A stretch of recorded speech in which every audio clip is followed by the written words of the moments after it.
The power of prayer. It can change your life in an instant. I'm Deacon Ken, and welcome to The Divine Life. The year's 1842. We're in France, and there's a wealthy Jewish family in the banking business. They have two sons, Theodore and Alphonse. In his mid-20s, Theodore makes the determination that he wants to convert to Catholicism, and he does. This completely outrages his brother Alphonse, so much so that he severs his relationship. He refuses to speak to his brother anymore.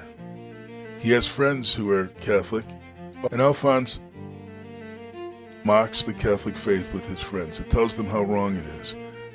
And he strongly believes that his Jewish faith is the one correct faith.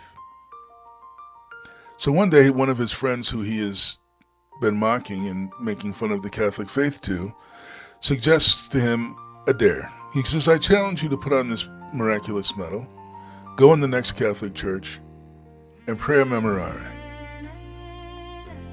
Alphonse makes the assumption that it's no big deal. He's going to prove to him how silly these Catholic traditions are. He makes his way into a Catholic church, wearing the Miraculous Medal, says the Memorare, and just as he finishes, there in front of him is our Mother Mary. He falls to his knees in complete and total shock and is filled with knowledge and understanding that he never had before about what the Catholic Church, the Catholic faith is about.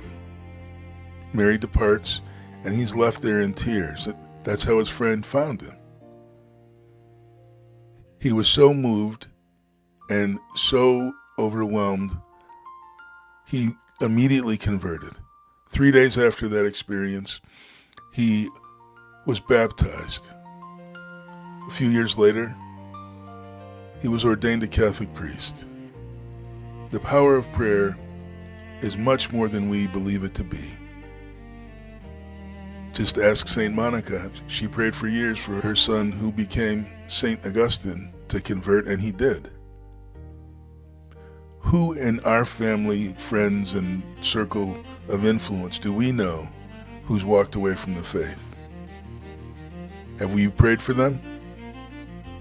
Pray for those who have left the faith, that they may come back to the joy of the Eucharist. Until we meet again, may the peace of Christ be with you today and always.